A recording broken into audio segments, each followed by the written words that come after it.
Channel basic science. कैसे हैं आप सब? मैं हूं माधवी और आज हम डिस्कस करने जा रहे हैं ओटी का एक और टॉपिक, ऑपरेशन थिएटर का एक और topic, the non absorbable suture. एक नॉन एब्जॉर्बेबल सूचर के बारे में डिस्कस करेंगे। तो वो नॉन एब्जॉर्बेबल सूचर क्या है? तो आज हम स्टील और सर्जिकल स्टेपलर के बारे में जानेंगे कि आखिर ये स्टील और सर्जिकल स्टेपलर क्या कहलाता है, ये किससे बना हुआ होता है और इसका यूज कब और कैसे किया जाता है और किस सर्जरी में इसका यूज किया जाता है और इसकी क्या क्या विशेषताएं हैं। यदि आपको हमारा आज का वीडियो पसंद आए तो वीडियो को लाइक, और यदि आप हमारे चैनल पर नए हैं तो चैनल को सब्सक्राइब जरूर करें और साथ ही साथ बेल आइकन को भी प्रेस करें जिसमें आपको डेली आने वाले न्यू वीडियोस का नोटिफिकेशन मिलता रहे।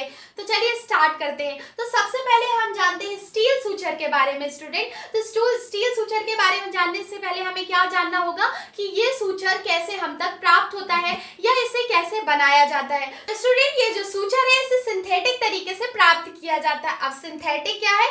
सिंथेटिक मतलब ये जो स्टील सूचर है इसे कृत्रिम रूप से बनाया जाता है या रासायनिक क्रियाओं द्वारा इस सूचर को बनाया जाता है। अब हम देख लेते हैं स्टूडेंट इसके कॉम्पोजिशन के बारे में। तो स्टूडेंट ये जो सूचर होता है ये स्टेनलेस स्टील का बना हुआ होता है। तो ये स्टेनलेस स्टील क्या है? तो स्टूडेंट ये जो स्टेनलेस स्टील होता है जंगरोधी स्टील, मतलब ये जो स्टील होता है इसमें जंग नहीं लगती है। अब हम देख लेते हैं इसके टेंसिल स्ट्रेंथ के बारे में, तनाव शक्ति के बारे में।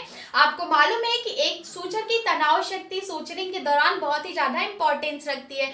तो ये जो सूचर है स्टूडेंट ये बहुत ही ज्यादा स्ट्रॉन्ग होता है, शक्तिशाली होता है, ये बहुत ही ज्यादा स्ट्रॉन्ग होता है। अब क्यों स्ट्रॉन्ग होता है? क्योंकि ये स्टील का बना हुआ होता है और ये कैसा सूचर है? तो ये एक नॉन एब्जॉर्बेबल सूचर है। तो नॉन एब्जॉर्बेबल सूचर क्या कहलाता है? ऐसा सूचर जो ऑटोमेटिक अब्सॉर्ब नहीं होता उसे ही हम नॉन एब्जॉर्बेबल सूचर कहते हैं। हम देखते हैं इसके फीचर्स के बारे में। तो ये स्टूडेंट ये जो सूचर होता है इसकी क्या क्या विशेषताएं होती है? फर्स्ट, ये कई वर्षों तक नहीं टूटता। यदि इस सूचर का यूज हम सूचरिंग के दौरान करें तो ये जो सूचर है ये कई वर्षों तक नहीं टूटता क्योंकि इस किसका बना होता है? स्टेनलेस स्टील का बना होता है। अब हम इसके सेकेंड फीचर्स की बात करते हैं कि थोड़ा सा इसको यूज करने में प्रॉब्लम जाती है। क्यों प्रॉब्लम जाती है? क्योंकि ये सूचर स्टूडेंट स्टील का बना हुआ होता है। अब हम नेक्स्ट देखते हैं कि ये जो सूचर होता है ये टिश्यू को फाड़कर नेक्रोसिस उत्पन्न कर देता है। तो नेक्रोसिस क्या है? तो नेक्रोसिस स्टूडेंट एक डिसीज है जिसमें होता क्या है कि हमारी बॉडी के सेल्स और टिश्यू क्या हो जाते हैं? डैमेज हो जाते हैं। तो यदि इस स्टील के सूचर का यूज किया जाता है तो ज्यादातर ऐसे केसेस देखे गए कि ये क्या करता था, हमारी बॉडी के जिस पार्ट में सूचर का यूज किया जाता था उस बॉडी पार्ट के टिश्यू को फाड़ देता था और जैसे ही वो टिश्यू को फाड़ देता था तो वहां पे गलन स्टार्ट हो जाती थी, मतलब वहां के सेल्स और टिश्यू धीरे धीरे डैमेज होने लगते थे और वो पार्ट धीरे धीरे खराब हो जाता था। इसीलिए वैसे अब इस सूचर का यूज बहुत कम किया जाता है। अब हम नेक्स्ट देखेंगे कि ये खिसक जाता है, मतलब यदि हम इस सूचर का यूज करते हैं तो ये धीरे धीरे उस सूचरिंग पार्ट से खिसक जाता है और क्या होता है यदि हम इस सूचर का यूज कर रहे हैं तो ये हमारे ग्लव्स को भी फाड़ देता है। हमने देखा इसके फीचर्स। तो देखिए स्टूडेंट इसके फीचर्स में हमने देखा कि ये यूज करने में प्रॉब्लम जाती है, ये टिश्यू को फाड़कर नेक्रोसिस इससे उत्पन्न हो जाता है यदि इस सूचर का यूज किया जाता है, और यदि इस सूचर का यूज किया जाता है तो ये सूचरिंग पार्ट से धीरे धीरे खिसक जाता है। तो इसके बहुत सारे साइड इफेक्ट देखे गए, इसीलिए अब इस सूचर का यूज बहुत ही कम कर दिया गया है, मतलब बहुत ही कम प्रयोग में लाया जाता है इस सूचर।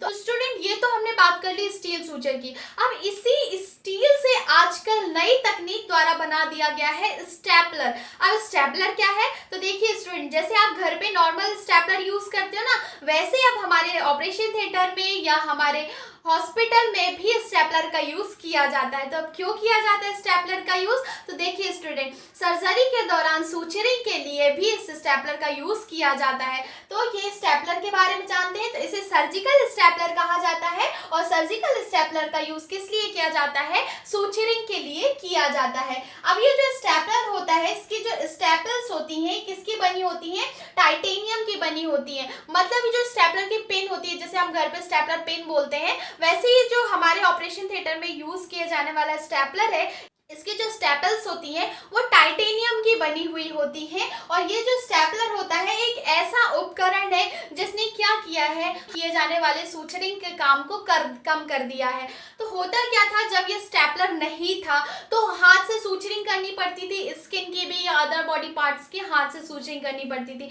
पर अब ये जो जब से स्टेपलर आ गया है, नॉन एब्जॉर्बेबल सूचर स्टेपलर का यूज किया जाता है और इससे आसान क्या हो गया है कि समय की बचत भी है और जो सूचरिंग है वो आसानी से हो जाती है। जब से नई तकनीक के द्वारा स्टेपलर आ गया है, स्टेपलर का जब से सर्जरी में यूज किया जाने लगा है तो हुआ क्या है कि समय की भी बचत हुई है और आसानी से पेशेंट की बॉडी पार्ट की सूचरिंग की जाती है। और स्टूडेंट, इसके कोई साइड इफेक्ट भी नहीं है, इसीलिए इसे अब सबसे ज्यादा इस यूज में लाया जाता है। ये जो स्टेपलर की पिन है ये भी और ये टाइटेनियम की बनी होती है, पर इसके कोई साइड इफेक्ट नहीं है, आसानी से बॉडी पार्ट में लगाए जा सकते हैं। तो आज हमने क्या कौन कौन से सूचर्स की बात की, तो आज हमने स्टील और सर्जिकल स्टेपलर के बारे में बात की। तो उम्मीद है आपको आज की हमारी क्लास समझ में आई होगी। आज की हमारी क्लास यहीं तक। Thank you.